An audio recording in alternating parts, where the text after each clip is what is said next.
Hi everybody. We're going to be talking about DNA triangulation today. What, why, and how. I'm Roberta Estes. You might know me from my blog, DNA Explain. We have a little bit of housekeeping at the beginning here. Everybody needs to clean house and keep house right. So here we go, RootsTech housekeeping. And now let's talk about triangulation. What is triangulation? Why is it beneficial for genealogy? And how do genealogists triangulate anyway? Hey, I'm really glad you asked because we're going to look at triangulation in action at the vendors and third parties and how to avoid pitfalls. And you know, triangulation is really exciting because it connects you using your DNA piece by piece to your ancestors.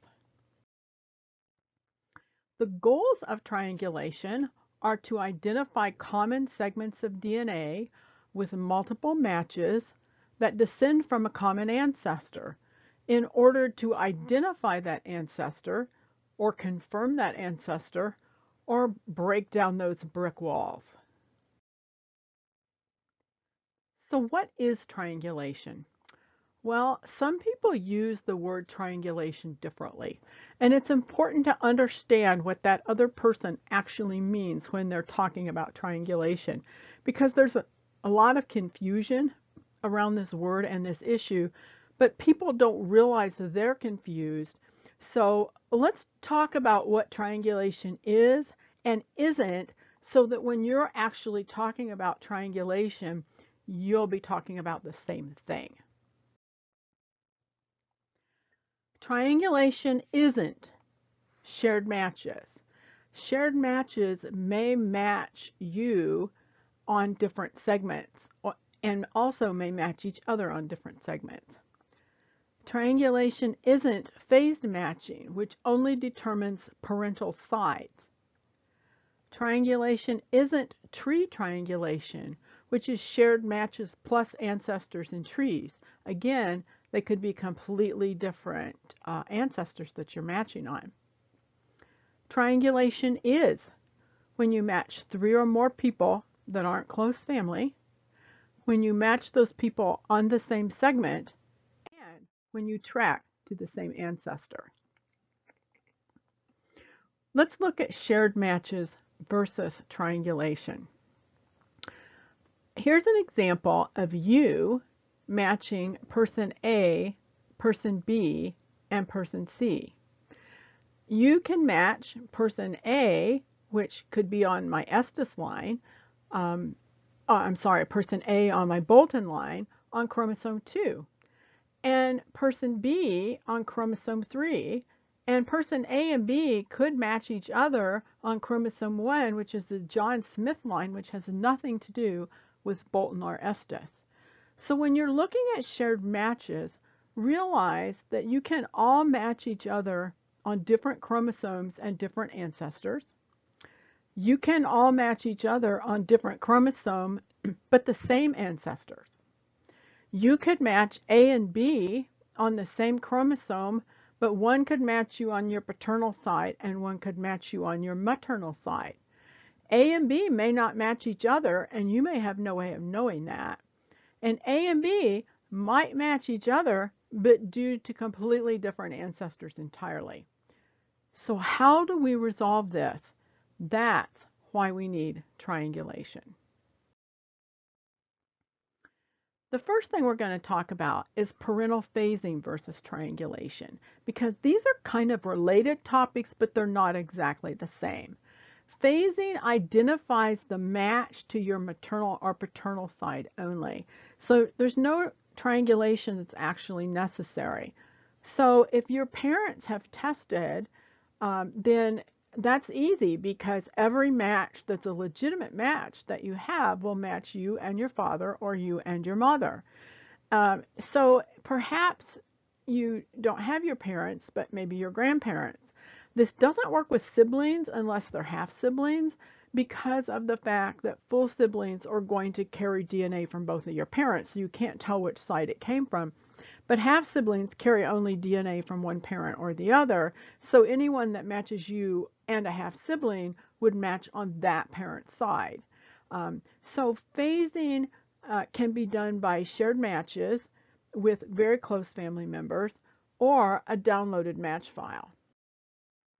So I want to show you how I use a downloaded match file to do phasing, because this is the easiest way.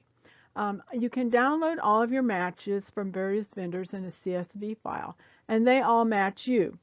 But you can't tell which parental side these people come from. And all of your matches will fall into three possible groups.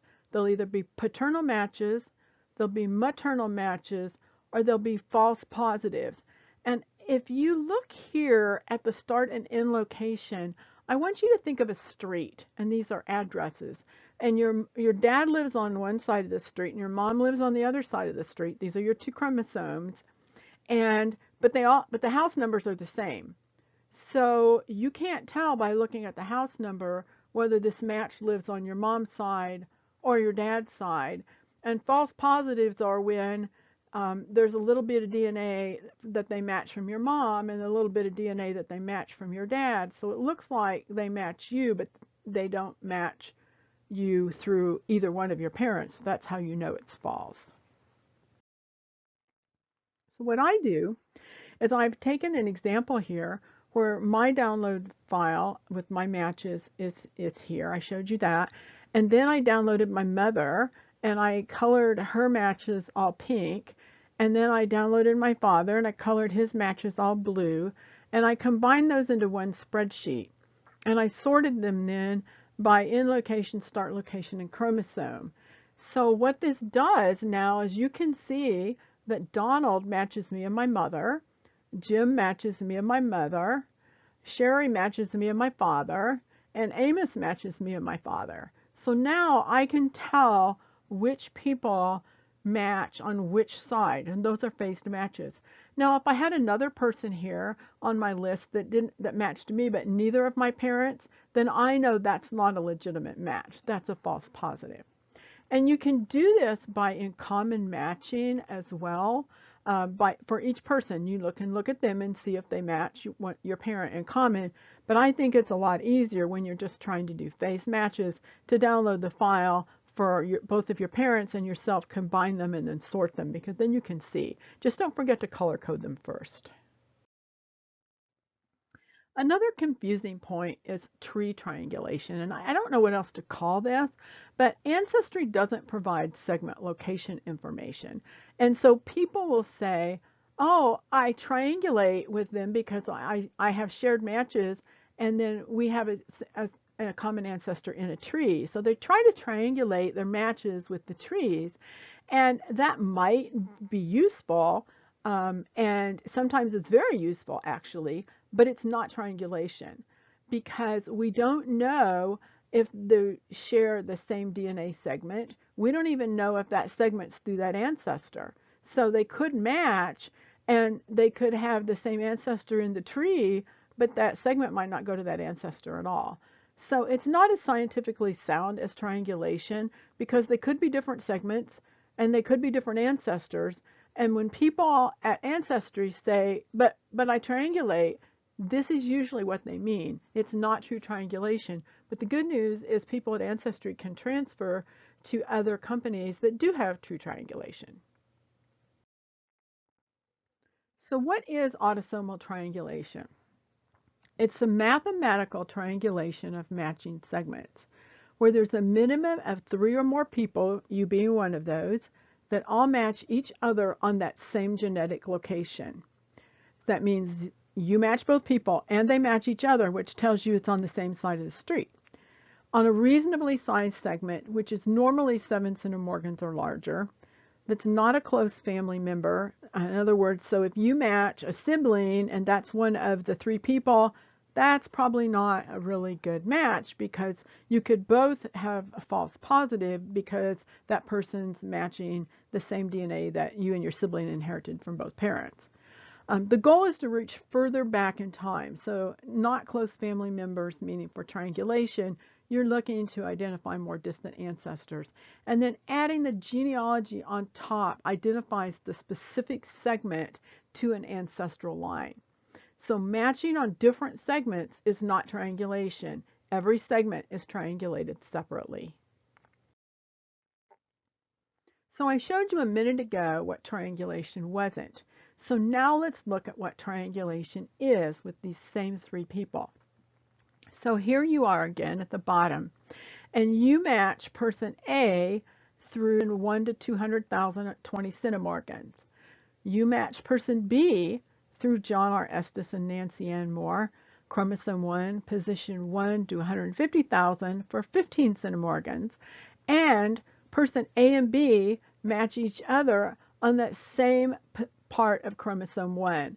And I showed a tiny little chromosome browser above your head here that shows person A with a little larger segment matching to you and person B with a slightly smaller segment matching to you. And those two people match each other, which you can't tell by looking at the chromosome browser, but there are other tools to do that. So in this case, A, B, and C all match each other on significant overlapping portion of the same chromosome, which is 7 centimorgans or more. In this case, it's 15. They have identified a common ancestor. Now, if you can't identify the common ancestor, you can still have mathematical triangulation which occurs, which tells you that you do share a common ancestor. You just don't know who it is yet. And hopefully, as you move further down the line and triangulate with other people on this segment, everyone who triangulates with you on this same segment is going to share DNA from a common ancestral line. You just have to identify who it is. So I don't want your eyes to glaze over. So don't have a little panic attack on me here. This is easy. We're genealogists. So the first thing I want to show you is me at the bottom. That is not schizophrenic me. There aren't 5 of me's. But I wanted to show you these are the parts of me that carry these ancestral lines. So I am actually divided into 5 pieces at the bottom. There are 10 possible segment colors. Because if you look, you can see that we have my father, my grandparents are Ollie Bolton and William George Estes, and then we have my great-grandparents, my 4 great-grandparents up here, and then 2 of my great-great-grandparents, because I want to show you how this DNA descends. There's 5 possible segment colors here. Every surname has a color. So Bolton is blue, Claxton is pink, Estes is purple, Dodson is mustard colored, and Vanoy is apricot. Every one of those people also has another colored dot, and that dot is the other parent. So this is Joseph Bolton's mother because his father's blue. Margaret Claxton's father is black because, mother is black because Claxton is pink. So what this is doing is showing the 2 sides of the DNA that these people are carrying. And then what you're seeing across the bottom is 3 different matches of their descendants. Match 2, which is blue at the bottom left. Match 1, which is purple next to me on the left. And match 3, which is mustard colored to the right of me. So what you can do is you can look up at Rutha Dodson and you can see that her Dodson DNA is mustard colored, and then her mother's is magenta. So John Y. Estes and Rutha Dodson in this scenario had 2 children, son Estes, who's mustard colored, and his descendants passed that same magenta piece along down the line to match 3, along with her husband John Y. Estes's purple. Okay, so, but they didn't get the green. Son Estes didn't get that green, wherever that segment came from. So match 3 has magenta, it has purple, and it has mustard color. So you can track all of these little pieces of DNA down to me. And you can see that I have the DNA of every one of those ancestors plus their dot, except the me with the pink, which is Margaret Claxton, I didn't get the black segment. I don't know where that came from upstream of her, but I didn't get it. So I match the other people on these various dots, so I have pieces of them. But how do I know if these matches are on the same segment? Well, that's where triangulation comes in. So let's look at mathematical triangulation. And don't let the word math scare you. When you match several people on the same segment and they all match each other too, then you have mathematical triangulation. So you really don't need to be doing a lot of adding and subtracting. What you need is vendors that provide matching and segment information for you. And we have those, fortunately, in Family Tree DNA, in MyHeritage, in 23andMe, and at GEDmatch. Now, you don't have it at Ancestry, but you can transfer Ancestry's DNA data files to either Family Tree DNA, MyHeritage, or GEDmatch, and you can use triangulation there.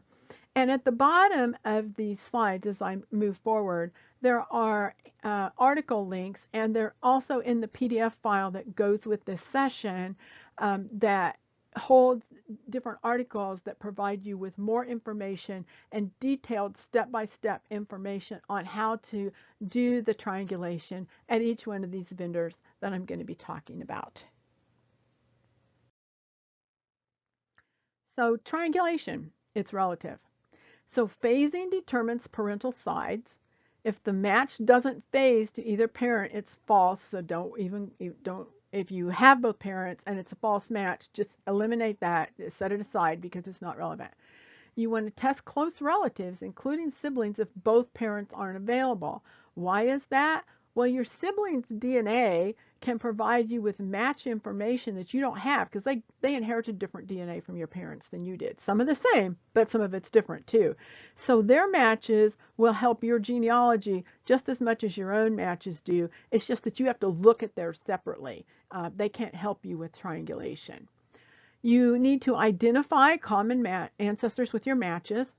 You want to triangulate to assure a three-way or more segment match. And as you build these, many people will triangulate to the same segment, but you start with 3.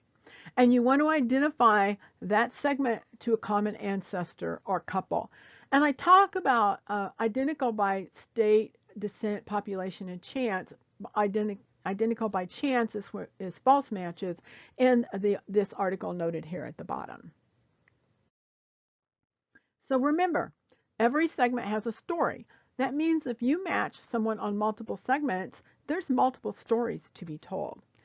Every unidentified segment comes from an unidentified ancestor upstream. So that means if you can identify that segment to John R. Estes and Nancy Ann Moore, that segment came from one of them. And when you hit that brick wall, you want to use that segment in order to break down that brick wall and to move further back in time. And yes, you can do it. So now let's look at triangulation in action at each vendor. So with triangulation, we want to find 3 or more people that match who aren't close family, greater than 7 centimorgans, and track to the same ancestor, but we need to be careful with the X chromosome. And I'm not saying don't use it. I'm saying to be careful with it. And I'm not going to talk about it extensively here because it's slightly different. So I want to refer you to the article, Who Tests the X Chromosome, because it has a very specific inheritance path and some different matching criteria. So we're going to be talking in this about non-X matches. So let's look at family tree DNA first, where they do something called bucketing. Now, they don't call it bucketing. Everybody else calls it bucketing. They just have phased family matching, where they put your matches into maternal and paternal buckets at the top of your Family Finder Match tab here on your matching page. So what you need to do in order for them to be able to put your matches into buckets, which are phased, maternal and paternal, is to upload or create a tree and then link yourself and known matches. So I linked my mother and my father. I linked everyone else I could think of, I linked my first cousins. I've linked everybody here on my tree because, especially if you don't have your parents, and that's the beauty of this, you don't have to have your parents. You can link your first cousins, you can link known cousins, because they will look at the match you have with that person on which side of your tree, and they will look at other people who match you and that person on the same segment, and based on that internal matching, they will put people into these buckets. So you can see that I have 4,200 total matches, and I have 930 in my paternal bucket, 800 in my maternal bucket, and 4 in my both. Well, who's in my both bucket? Well, you would have siblings and children, your children and your grandchildren would be in both buckets. So buckets make your life a whole lot easier.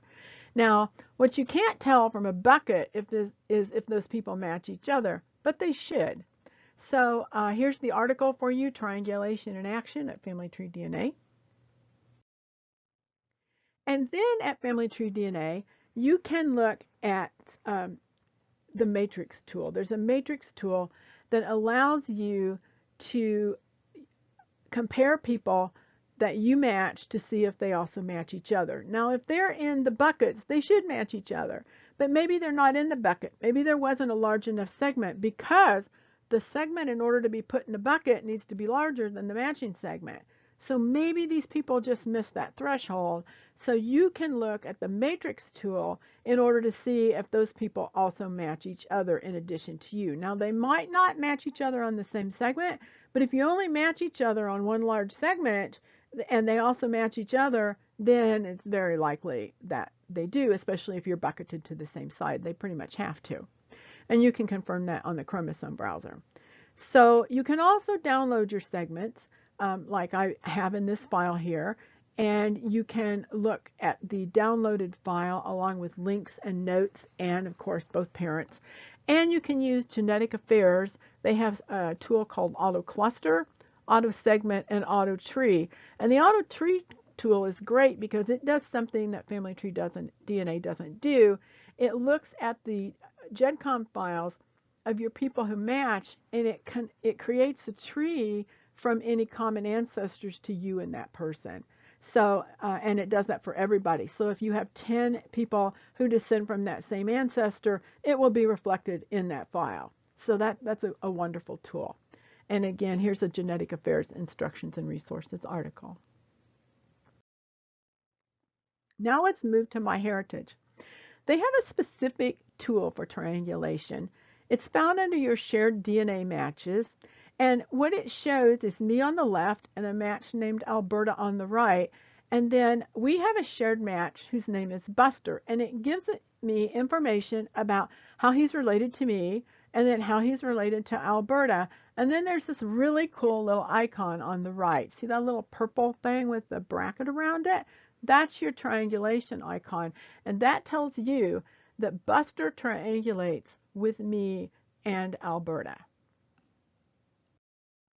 So if I click on that icon and I compare Alberta, me, and Buster in the chromosome browser, the chromosome browser, or MyHeritage in the chromosome browser, will bracket the segments that triangulate with me and Buster and Alberta. So there's 2 of them here in this portion that I've shown, and one is a smaller segment, one's a very substantial segment. And if you add more people, and you can compare up to 7 in this view, and let's say that they all match me on this same segment of chromosome 7, but some of them are from my mother and some of them are from my father, then they'll all be shown on that, and it'll look like they all stack up, but there won't be that bracket because they don't all triangulate, because somebody in there doesn't match the other people. So the way that you figure out who that is you either add them one by one or you remove them one by one until that bracket appears. And then you know that everybody triangulates. That's a really cool tool. Another thing that MyHeritage does is they have something called theories of relativity. And you can gain theories, they run them periodically, not all the time, by linking your DNA kit to the tree. You need to do that. And when you do that, it looks at your matches and it looks at how their DNA connected to their tree. And they use smart matches, they use common surnames, they use documents like census or other things, and they create theories about how you're related to that person based on your trees, based on the documents and other tools. And another tool that they incorporate for free is auto clusters, which shows you clusters of people who are all related to each other. So I use that to go and then use the chromosome browser and see how we might be related to each other. So I use it kind of in reverse for triangulation. And again, there's the article Triangulation in Action at MyHeritage. 23andMe also has triangulation, but they don't call it triangulation there, unfortunately. But they do the same thing. You just need to know not to look for that called by that name. So at 23andMe, you need to go to DNA relatives, and you need to click on your match. And then you scroll down to where you see that little blue tab that says Find Relatives in Common. And when you click that, what they're showing you is shared matches with that person.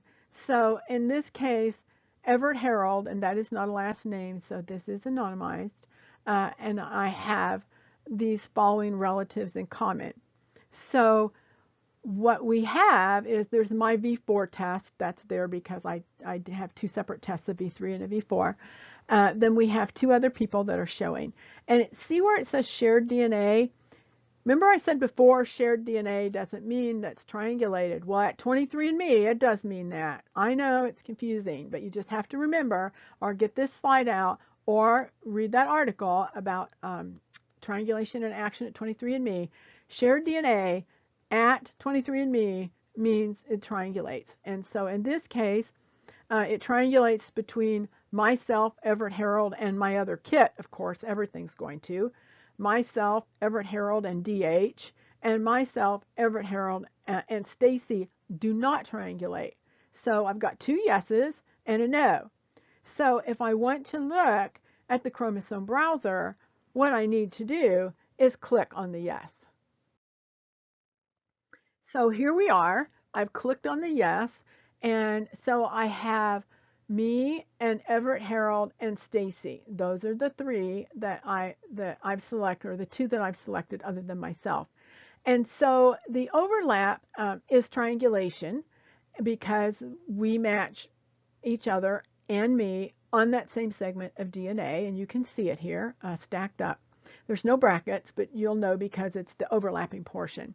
And this is one-to-one, it's not multiple, so you can't do a bunch of people at 23andMe, but that's okay because you can download your match list and then you can use that match list to compare people because you can see which people match on the same segments. So you can then use those same addresses. So then you can go into 23andMe and do the comparisons. So you can pretty quickly work through your match list to see who matches who on those segments. The other really cool thing you can do at 23andMe is this is how you select your DNA relatives. So you can see in the first instance, I'm comparing myself with Everett Harold and Stacy. But I can remove myself. I can add somebody else in. So I added Adam to replace myself. And so then I can look at how Adam, Everett Harold, and Stacy match. Do they share common DNA with each other? Do they overlap? So while 23andMe does not have ancestor or trees, except they do have a link if someone's put one into a tree someplace else, you can download your file. You can compare other matches to each other without you being involved, and you can use their common DNA through relatives as triangulation. And again, Genetic Affairs provides additional tools at 23andMe too. Another option is GEDmatch. GEDmatch is a third-party tool that doesn't do testing. Now, the other three vendors that I mentioned, they do DNA testing, and you can upload DNA tests from other vendors to both MyHeritage and Family Tree DNA, but not to 23andMe. You can upload DNA from any of those vendors plus Ancestry to GEDmatch, and you can upload Ancestry to Family Tree DNA and MyHeritage. So you can do a lot of uploading so that you can be in multiple databases. But you may find quite a few Ancestry matches that you have there have uploaded to GEDmatch. And at GEDmatch, after you sign on and you select the kit that you want to triangulate, you'll find triangulation under Tier 1. Now, Tier 1 is a subscription level. Much of GEDmatch is free, but this is subscription. It's well worth it. So what you're going to do is you're going to put in the name or the kit number of the person you want to triangulate. And then it's going to go away and think for a while. And then it will come back and it will show you a report. And this is the report. This is only the very top of the report and the beginning of my chromosome 1, which you can see at the left. And at the right, at the far right, where that red arrow is, you can see that this is triangulated on this tiny little piece of a chromosome. Now, it actually goes much further to the right. I've truncated it for this slide. But the only part that triangulates is the part that's green, and it's at the beginning of chromosome 1. In this case, the first person, it's 8 centimorgans, 7 point something for the rest. You can adjust that when you run this, and it depends on what you want to do. I just wanted to show you triangulation, so that's why I selected 7 centimorgans, which I believe is the default. So there's also a tree function at GEDmatch separately. So you can run this tool, and then you can select the tree function, which is called Find Common Ancestors, the MRCA from DNA matches. It's new at this point. By the time you use this tool, it may not be noted as new. And what it does is that if people have uploaded a GEDcom file, and I encourage you to do that to all the vendors, or create a tree there, but you can't at GEDmatch. You have to upload it from someplace else. It will go through your GEDcom and their GEDcom, and it will show you ancestors they find in both GEDcoms that match each other. So now you can see who triangulates, and then you can check that output to see if there's a common ancestor.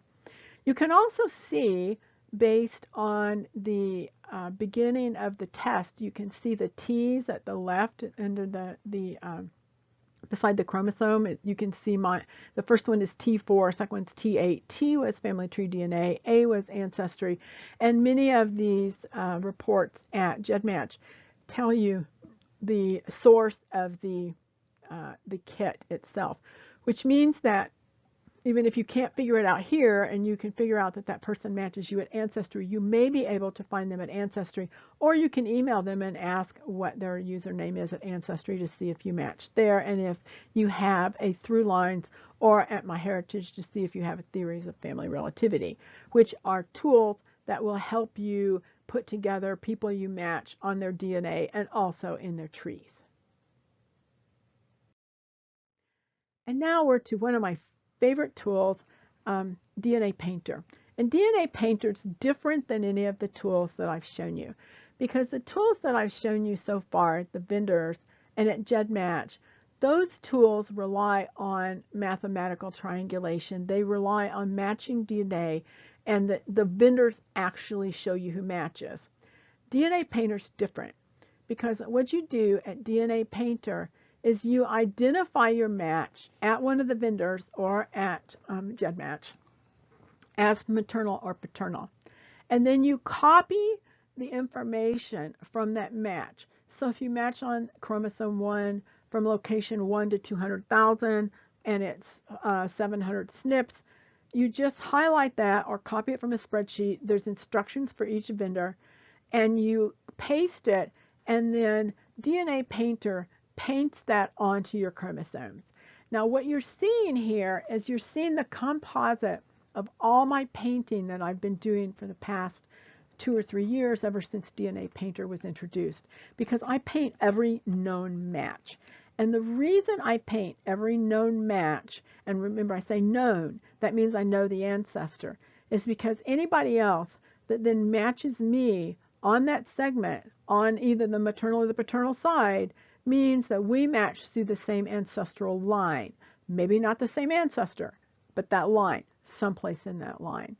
So I paint the matching segment. I attempt to identify the ancestor.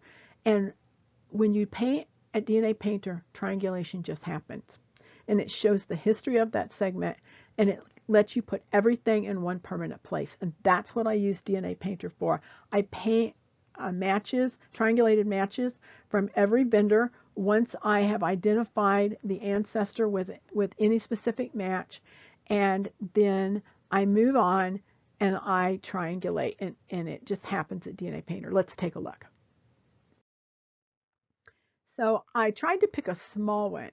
Now, when I say a small one, some of my chromosomes are very, very long. My matches, my segments. So I tried to find a small one so it's just not overwhelming and you can see a little bit difference here. So what I did is I drew these black bars and these red bars on the painted chromosomes from my maternal and my paternal side. So these bars that you see, the black and red, are not from DNAPainter, but I put them there because I wanted to show you that those are triangulated segments.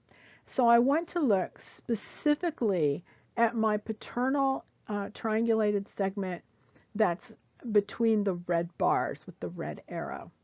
So every color is an ancestor. So when you identify your match with Doris or Patsy or Gwen or Stacy or Carol or whoever to a common ancestor, you pick the color for that ancestor and you paint it at DNAPainter. So my grandparents, the people I descend, I share common grandfather and grandmother on my paternal side, are painted mustard colored. Now, all I know about those people is that I matched through those grandparents. I may not know who. That's a segment that I matched through my grandfather. And my great-grandparents, and the reason I don't know that, by the way, is that my grandparents, my grandfather was married, my paternal grandfather was married multiple times, and he had several children, and through several wives, and he was a bootlegger in Kentucky in the hills, so he had some other children that we don't know quite how they're related, but we know they are. So most people know who descends from their grandparents. Me, not so much, but I know they did. So the next person here is Carol, and we share great-grandparents. That's the purple, the gray beneath the mustard color. And then the next person is Sally, and I share great-great-great-great-grandparents on that same line with Sally. That's the blue. So you'll notice that I skipped 3 generations in there. You don't have to have all the generations. I know several from my grandfather, several from my great-grandparents, or one here, and then one from Sally. So in this segment, I can attribute all of that segment between the red bars because it came from my 4 times great-grandparents, through my great-grandparents, through my grandfather, through my father, to me. I know that because I've been able to attribute it to my 4 times great-grandparents. On many of my chromosomes, I have hundreds of known matches, and many of which I can attribute to a specific line. So this is a small one. I used it intentionally so that it could be a good example because you can't see something the size of a papyrus scroll rolled down the street when you're looking at your chromosomes as an example. So this is really exciting because it allows you to actually walk each segment back in time, and you do it one match at a time. You don't have to look at this long spreadsheet. You just worry about it one match at a time. That's it. That's all you do. So how do you avoid pitfalls? Because as you can see, there are pitfalls out here. It's really easy to start looking at shared matches and make an assumption and drag yourself down a rabbit hole or a rat hole that's just not accurate. So what I want you to do is I want you to think about testing and painting strategies to address the problem you're trying to solve. Are you trying to identify a grandparent? Are you trying to disprove a relationship? What are you trying to do? I want you to test close relatives, because those close relatives, some of their tests will be relevant to you, as every bit as relevant as your own, your siblings, full siblings, absolutely. Your aunts and your uncles will give you pieces of DNA of your parents or of your grandparents that your parents didn't inherit. Plus, if you match somebody plus an aunt or an uncle, especially if your parents aren't living, then you know it comes from whatever side that is. Your maternal aunt, that DNA comes from your maternal side. So it helps you in terms of phasing, although not as closely as your parents, of course, because there are going to be some people that don't match you and your paternal aunt or your maternal aunt or uncle because your parents didn't inherit that same DNA as their sibling, unless, of course, they're identical twins. I want you to focus on phased matches if you can phase. If you can't phase through parents, then family tree DNA will do phased matching, which will bucket people, which will help phase your matches even without your parents.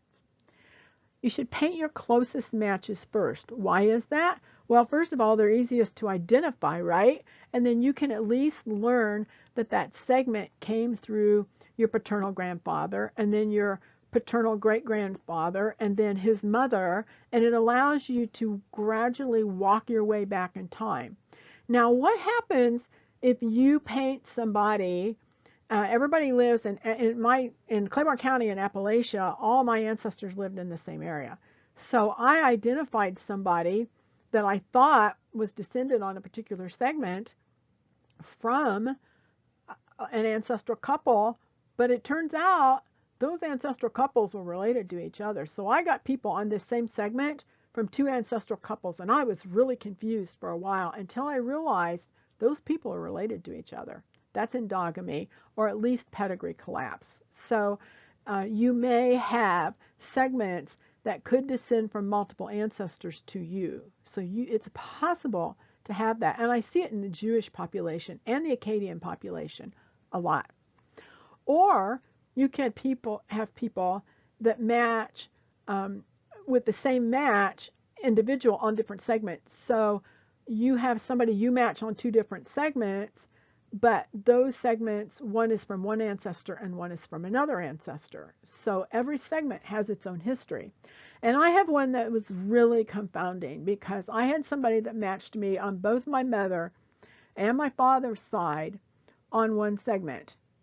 And that's just not possible, right? My mother's German and Dutch and Akkadian and a little bit Native American, and my dad's Native American and from Appalachia and Scotch Irish and English, and it's just not possible. They weren't in the same place. But guess what? One of my mother's ancestors' sons settled in the Shenandoah Valley, where my father's ancestors were from. You know it's coming, don't you? So yes, I am actually related to this person on both my mother and my father's side. So when you think you've got it and you see something weird, just keep your mind open, because our ancestors and their migrations never fail to amaze. So what is triangulation success? Well, it's when you confirm ancestors or disprove them. And yes, that really is a success, because if you disprove that an ancestor is your own because you're matching everybody around and you're not matching this one line at all, well, guess what? That may not be your line. And wouldn't you rather find out and just saw that off your tree and get on with figuring out how all those people match each other on their tree, which will lead you to your ancestor? So yeah, disproving a line really is a success, because I want to stop researching those and start researching the right ones. Triangulation breaks down brick walls, because you need to look for common upstream ancestors among your matches. So let's say I've hit my brick wall at 5 generations. Well, there's a whole bunch of people that I can't place in my tree. But you know what? I can use genetic affairs, and I can see if those people all share a common ancestor that's not in my tree, that's older than that ancestor. I mean, older, further back in time. And that's a really big hint for me. That might not be my ancestor, but it might be their sibling, or it might be that line. So you need to look for common upstream ancestors among your matches beyond your brick wall. Painting allows you to combine the results from all the matching vendors except Ancestry, of course. And DNAPainter also has some additional tools that allow you to do some mass imports from clusters, your bucketed matches at Family Tree DNA, and other things. So go take a look at the tools there. You can do one profile for free, but the advanced tools require subscription. It's well worth every penny I spend there. And Ancestry users, you're not left out. You can upload elsewhere, and you can use all these wonderful tools at other vendors. So you're not left out, and you can download your file from Ancestry, and you can upload to all 3 of the vendors for free, and for a small amount of money, you can unlock their advanced tools in all 3 of the places. So that's a great value. So in summary, triangulation is the key to the maze, the key to your ancestors. Every identified segment comes from an unidentified ancestor upstream, which means you're never done, right? It's just like finding the parents of your ancestor gives you 2 more people to research.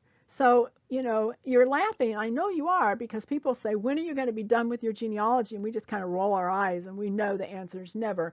And that's the same way with every segment, because not only can you identify those ancestors and then identify those segments, sometimes you can identify the ancestors by identifying the segment. And that's the beauty of triangulation. So you're never really done. Use all the vendors' tools, use everything available to you, swim in all the pools, find your story, have fun. Thank you very much for attending this virtual conference today. And please take a look at the 1,300 plus free blog articles that DNA Explain. You can subscribe. It's free. You'll get emails. And I hope you have a wonderful time triangulating your ancestors.